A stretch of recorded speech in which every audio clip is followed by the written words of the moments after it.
Welcome, Dolphins fans, haters, and everyone in between to your favorite show discussing the greatest franchise in sports, the Miami Dolphins. This is the PhinsPod. My name is Moose, your host, and when this little winning streak got started, I think most fans tried to do a good job of keeping things in perspective. Yeah, you beat the Texans and the Jets, but the general viewpoint was still that the Miami Dolphins are not a very good team. They're just playing a little better. It was assumed that a regression to the mean was coming, and most people figured that that regression was going to show itself against the Panthers. Now, with that performance in the rear view, one hell of a performance at that, should we reestablish how we look at this team? Today, we're going to look at the recent play from both the offense and defense. How sustainable is it? And if we do see a drop-off, when and how will it happen? We got a jam-packed episode, so strap up and let's dive in.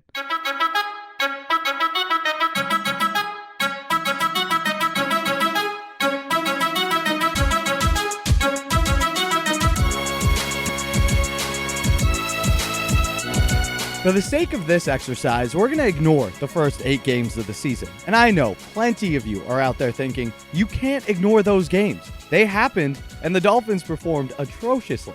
How can you forget a loss to the Falcons and Jags? I'll say this, though. The reasons for why Miami struggled so mightily out the gate, they're still up in the air. We can point to some concrete factors, reasons for the struggling, the offensive line play, the coaching and game plan, poor play calling, as well as inconsistent defense, which was playing passive and scared. What we don't know, though, are the reasons for why that was the case to start the year, because as we're seeing now, the team is fully capable of playing good football, and frankly, not just good. Their performances against the Ravens and Panthers was truly nothing short of great. Full team wins. So, for reasons that we can get into later, as we assess the season as a whole and look back, the first 8 games aren't really a true reflection of the talent on this roster. I think what we're seeing now is closer to the reality of what this team truly is than what we saw back in September and October. Is it too little too late? Maybe. But that doesn't matter at this point when we're trying to evaluate the team. That, like I said, we can say for the end of the year when we look back and curse those early woes. Based on that and how the team's playing now, we can now gauge how legitimate of a team they are in the grand scheme of things and whether there's a future for this regime at all going forward. So we're going to start with the offense. And I think it's important to note a few things. The visions of what this offense could look like obviously have not come to fruition. What the first few games showed was the coaching staff trying to force their vision onto personnel, which just wasn't executing properly. The offensive line was abysmal, and despite that, the coaches still leaned on the RPO and would abandon the run game. When your defenses know you can't run, they're going to sneak up, thus eliminating your RPO efficiency. And again, that also let defenses tee off on our quarterbacks who were under constant duress because we were making ourselves so one-dimensional. What we're seeing now is an adjustment to that personnel. The offensive identity has changed, and the way Godsey is calling the game has as well. So it's apparent that Miami's calling the game with the offensive line's limitations in mind, something they weren't doing well early on. The running game has improved. Now, rather than being rock bottom in the league, they're performing more like a bottom third unit. Is that great? No, not at all, but it is an improvement.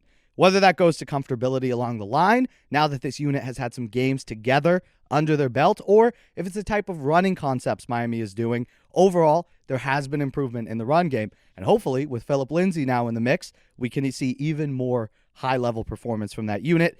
I'm holding my breath because the line really struggles to open up holes. We've seen that all year. But again, got to give them credit when it's due. They are playing a little bit better. I do think, aside from better blocking up front in the run game, Miami's improved passing attack has also helped to open up the box. Now, that Miami passing attack is not a vertical threat, obviously, as Dolphins Twitter reminds you on a daily basis. Instead, what we're seeing is the Dolphins being more creative with how they're moving their pieces around to set them up. Waddle is playing all over the place, and so is Albert Wilson. The Dolphins are using bunch formations. They're motioning guys across the formation before the snap, as well as getting guys in motion right at the snap to lead to swing or wheel routes, which have been working for either short or intermediate yardage. So these simple actions, movement along the offensive line, movement with your receivers from one side of the field to the next, it just forces defenses to adjust to pick up that motion or at least communicate more with each other. And when you're asking the defense to do more work, it creates more opportunities for you to then find openings and potentially busted coverage. Miami was not being creative whatsoever, and essentially the defense ran out their unit and played straight up on us because we were not mixing anything up. And it seems now we're calling plays from fewer formations, and instead we're leaning into what we do well. Rather than trying to be a team that does a bunch of things, we're trying to attack you in different ways. Miami's realized some of those ways of attacking don't work based on the personnel. So we've stripped it down, and Miami's really leaning on a few types of play designs to really maximize their players. Tua in the shotgun, running misdirections to help the offensive line a little bit, as well as making sure you run passing concepts that allow Tua to get the ball out quickly to help juxtapose the horrible pass protection he's getting. Because part of Miami's running game is the pass. And no, not just because they're using the pass to set up the run, but because Miami runs a lot of plays which are designed to really only get 3 or 4 yards through the air. Quick screen passes, short outs or ins, dump-offs to backs. Yeah, in theory, any of those plays can break for a big gain if someone makes someone miss, but in reality, Miami understands that they can't just rely on the ground game to get them into third and manageables. Instead, they have to attack all areas of the field to try and keep opposing defenses honest. Now, we're seeing Miami attack the middle of the field in the running game, as well as with short passes to Waddle, over the middle, intermediate passes, over the linebackers. We're seeing them attack the outside of the field now with the occasional pitch play or read option, as well as design passes to tight ends. A lot of Durham Smythe action in the flat.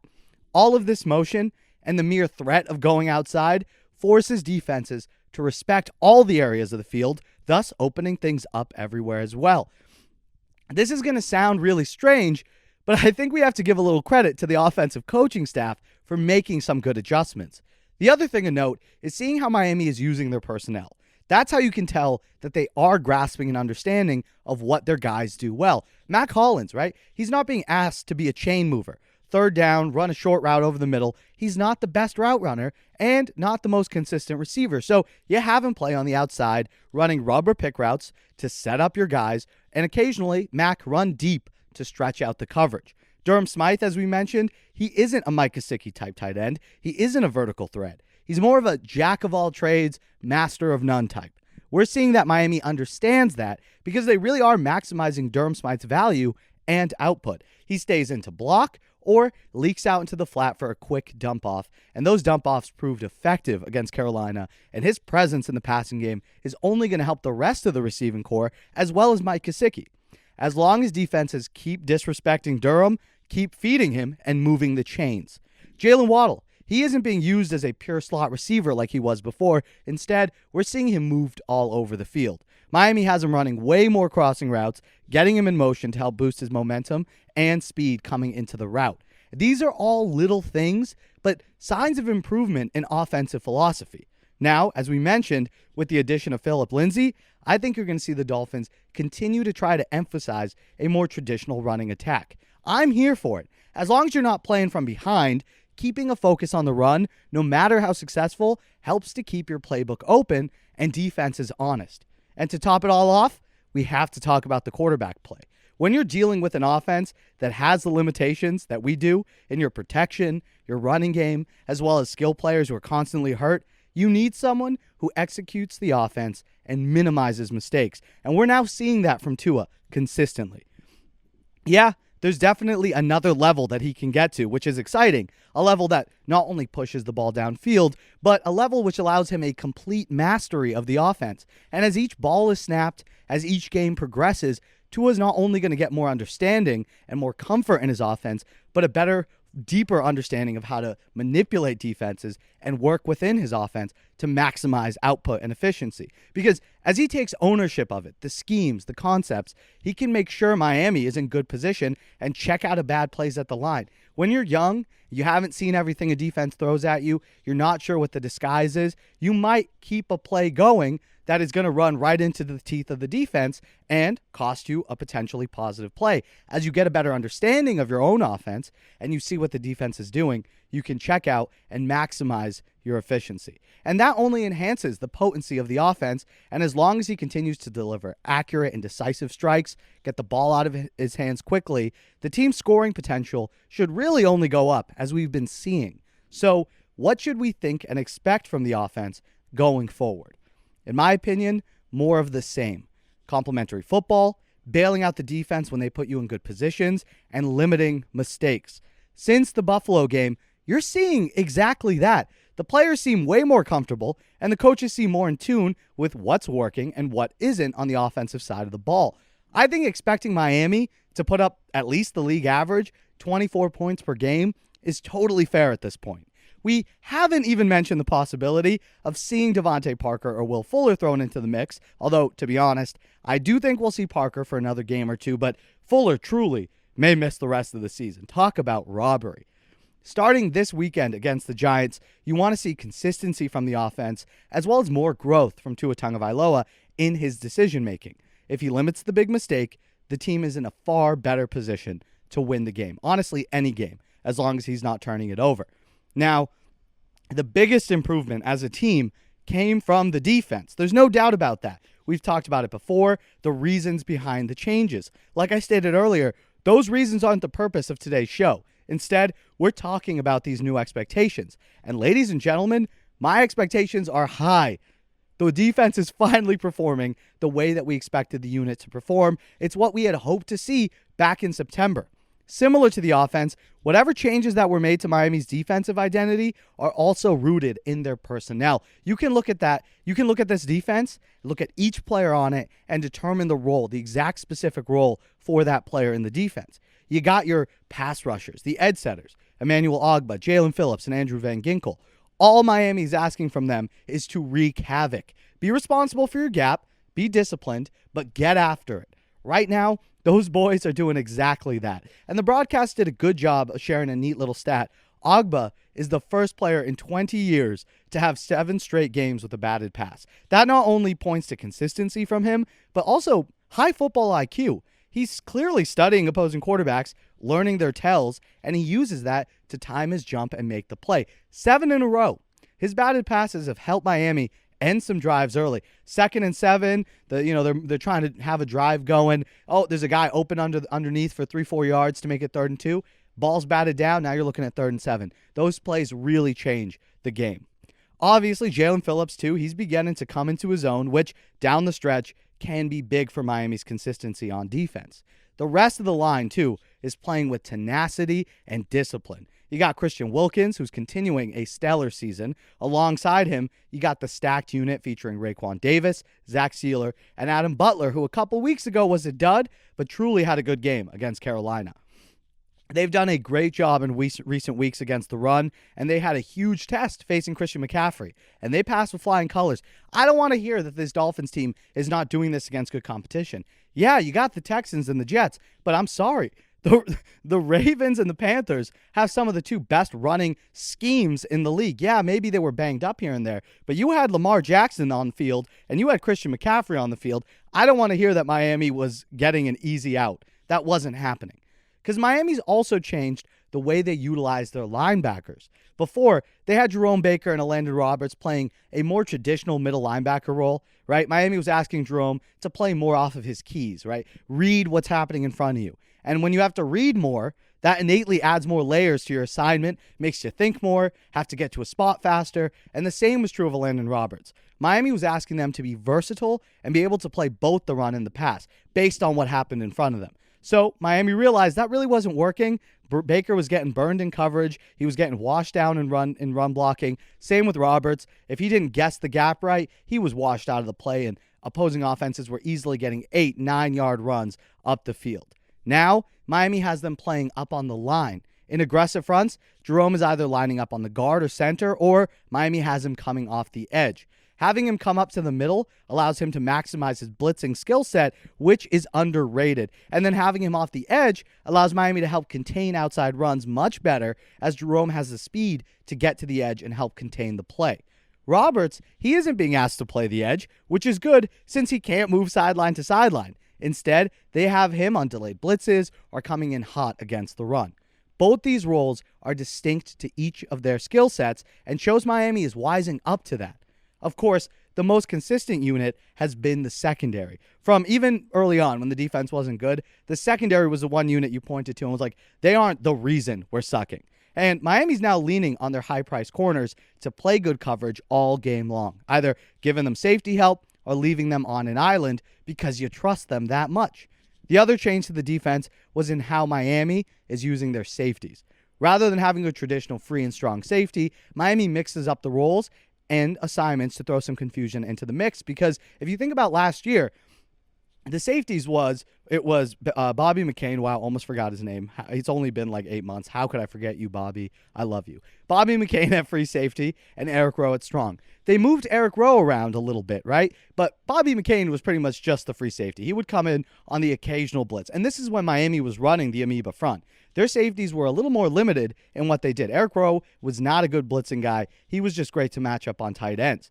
Now, you got Javon Holland, who you move all over the field. And usually they got him playing in the back end, but occasionally he comes up to contribute against the run or blitz, which he's shown to do a fine, good job at. And the same can be said for Brandon Jones. He's obviously not the same coverage safety that Holland is, and Miami is clearly aware of that because he's used more as a blitzing safety or matched up on bigger and slower pass catchers. So with that in mind, it's apparent that the Dolphins are now trying to put their defenders in the best position to make plays and disrupt offensive flow based on what they do well. We've seen as much over the course of this winning streak. And the reason I have more faith in the defense playing at a high level for the remainder of this season is twofold. Firstly, Miami has been blessed with health. No major players on the defensive side are being hobbled by nagging injuries, no hamstring issues, and no big name is out for a prolonged period of time. Frankly, Miami's biggest defensive injury, DB Jason McCourty, it's kind of been a blessing in disguise as it's allowed room for Javon Holland to blossom. If you know, ever since McCourty went out, Holland's gotten way more playing time, and it's only accelerated his growth. The other reason to be confident is Brian Flores, because regardless of how he's managed the coaching staff, how he coaches offense, the man knows how to coach a defense. He's got the play sheet in hand, and it's pretty clear he's now the one calling plays. You can tell because of his aggressive approach and trying to bait offenses into mistakes. It's one of his best features. Our identity on defense is around the idea of dictating what offenses can do. We're not responding to you. We're not trying to take away necessarily what you do and limit you. We're imposing our will. And as long as Miami sticks to what they do best, most opposing quarterbacks will have problems with that. Lamar Jackson, Tyrod Taylor, Cam Newton, Joe Flacco, not one has been able to completely figure out. And yeah, none of them are great except Lamar Jackson, but Lamar is a certain type of quarterback. So again, we will see how these more pocket passing standard quarterbacks do. And really the only one left would be if Trevor Siemian plays, although it appears that they're going to have Taysom Hill do that. And if it's Taysom Hill in there,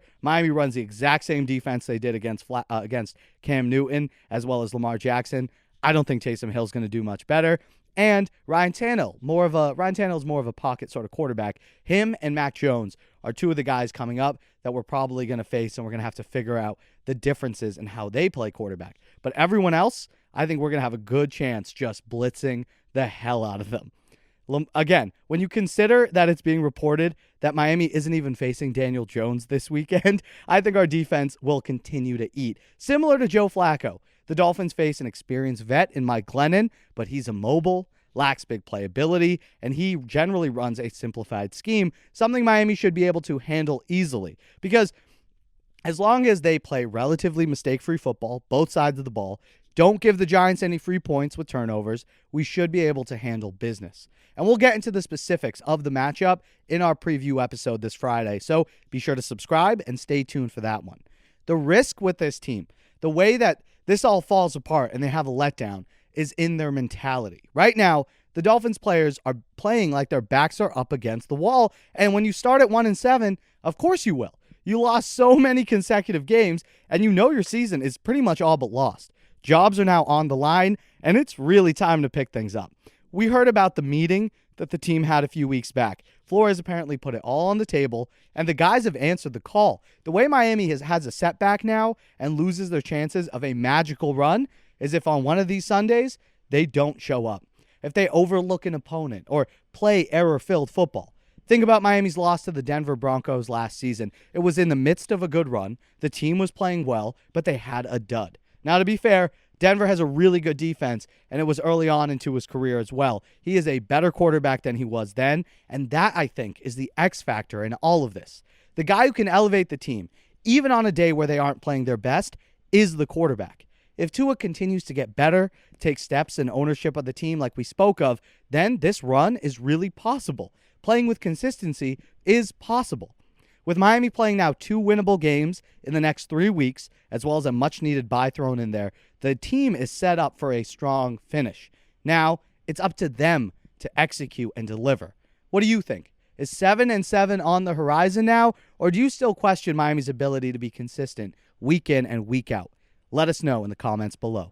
Dan, why do you think Tua has seen more success in recent weeks? He's sudden and he's surgical. The same kind of traits that we saw with him in Alabama. Would they transfer over? They are. He's healthy finally. Jalen Waddle's come on, and you're just seeing the ball. It's like pop, pop, pop. It's almost just how quickly it happens. Now, your point, Ruddy, like it's got to happen that fast. But the feel that Waddle has for stuff, how quickly Tua, like very rarely does Tua like hold the football. It's put your foot in the ground and get the ball out. I think he's got a great understanding of what they're doing right now and kind of who they aren't as a football team. But I'll say this, the number one thing that I feel watching Tua play last month is what if?